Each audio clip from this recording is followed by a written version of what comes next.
ముందుగా ఏసన్ 24 TV news కి స్వాగతం.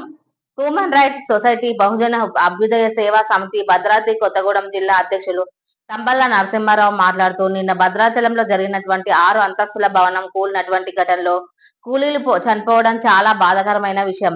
చనిపోయిన కూలీల డెడ్ బాడీలు ఇంకా శిథిలాల కిందనే ఉండటం చాలా దారుణమైన పరిస్థితి అని సంబంధిత అధికారులు యుద్ధ ప్రతిపాదకంగా చర్యలు చేపట్టి శిథిలాల కింద ఉన్న డెడ్ బాడీలను బయటకు తీసి వారి కుటుంబ సభ్యులకు అప్పజెప్పి తక్షణమే ప్రభుత్వం నుండి మృతుల కుటుంబాలకు ఎక్స్‌గ్రేషియా ప్రకటించాలని అన్నారు. ఏసన్ 24 టీవీ న్యూస్ భద్రాద్రి కొత్తగూడెం జిల్లా జూలూరుపాడు. తీయకపోవడానికి కారణాలేంటో ఎవరికి అర్థం కానటువంటి పరిస్థితిగానే మిగిలిపోయింది.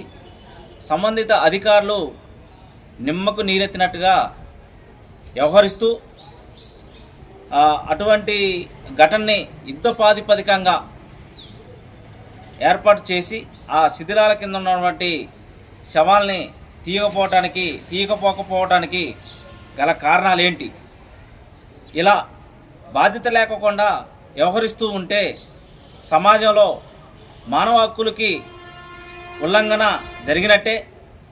కాబట్టి ఇప్పటికైనా సంబంధిత అధికారులు స్పందించి తక్షణమే యుద్ధ ప్రాతిపదికంగా చర్యలు చేపట్టి శిథిలాల కింద ఉన్నటువంటి డెడ్ బాడీలు తీసి వారి కుటుంబ సభ్యులకు అప్పజెప్పి అదేవిధంగా వారి కుటుంబ సభ్యులకు తక్షణమే రాష్ట్ర ప్రభుత్వం